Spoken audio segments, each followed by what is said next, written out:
ஸ்ரீமுஷ்ணம்புவராக சுவாமி திருக்கோவில். சிதம்பரத்திலிருந்து 36 கிலோமீட்டர் தொலைவில் ஸ்ரீமுஷ்ணம் உள்ளது. ஸ்ரீமுஷ்ணம் திருத்தலத்தில் உள்ள வராக சுவாமி சாள கிராமத்தாலான சுயம்பு மூர்த்தியாக அருள் பாலிக்கிறார். வைணவ திருத்தலங்களுள் சுயம்புலிங்கம் போல தானாகவே தோன்றிய தலங்கள் 8 என்பார்கள். அவை திருவரங்கம், ஸ்ரீமுஷ்ணம், திருவேங்கடம், சாளகிராமம், நைமிசாரண்யம், வானமாமலை, புஷ்கரம், பத்ரிநாத் என்று கூறுவர்.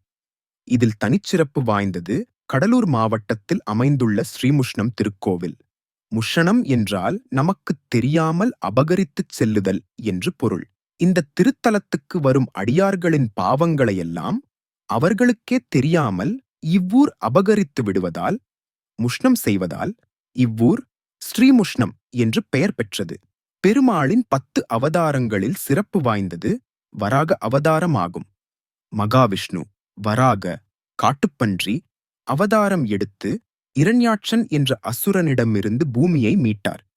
பிரபஞ்சத்தின் பெரிய கடலுக்குள் ஒளித்து வைக்கப்பட்டிருந்த பூமியை தன்னுடைய 2 கோரை பற்களில் தாங்கியபடி மேல் எழுந்து வந்து மீண்டும் வான்வெளியில் நிலைபெறச் செய்தார் என்கிறது புராண வரலாறு. பிள்ளைப்பேறு வேண்டுவோர் நித்திய புஷ்கரணியில் நீராடி அரச மரத்தைச் சுற்றி வந்து பூவராகரை உள்ளன்புடன் உருகி வழிபட வேண்டும். பின்னர் ஆலயத்தில் சந்தான கிருஷ்ணமூர்த்தத்தை கைகளில் வாங்கி மடியில் வைத்து வணங்கினால் குழந்தை பாக்கியம் நிச்சயம் கிடைக்கும் என்பது பக்தர்களின் நம்பிக்கையாகும். குரு, ராகு, கேது தோஷம் உள்ளவர்கள் இங்கு வந்து பெருமாளை வணங்கினால் அத்தகைய தோஷங்கள் நிவர்த்தியாகும். தவிர புதிய வாகனங்கள் வாங்குவோர் தங்கள் வாகனத்தை இத்தலத்துக்கு கொண்டு வந்து அர்ச்சனை செய்வது வழக்கமாக உள்ளது.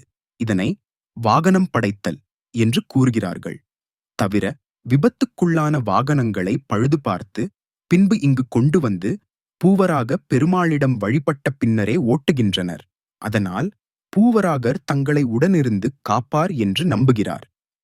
ஸ்ரீ வராக பெருமாளை வணங்குவோர் சிறந்த வாக்குவன்மை, பெரிய பதவி, நிலைத்த செல்வம், மக்கட்பேறு, நோயற்ற வாழ்வு, நீண்ட ஆயுள் ஆகியவற்றை பெற்று உலகம் போற்றும் வகையில் சிறப்பு பெற்று வாழ்வார்கள் என்று புராணங்களும் சாஸ்திரங்களும் சொல்கின்றன.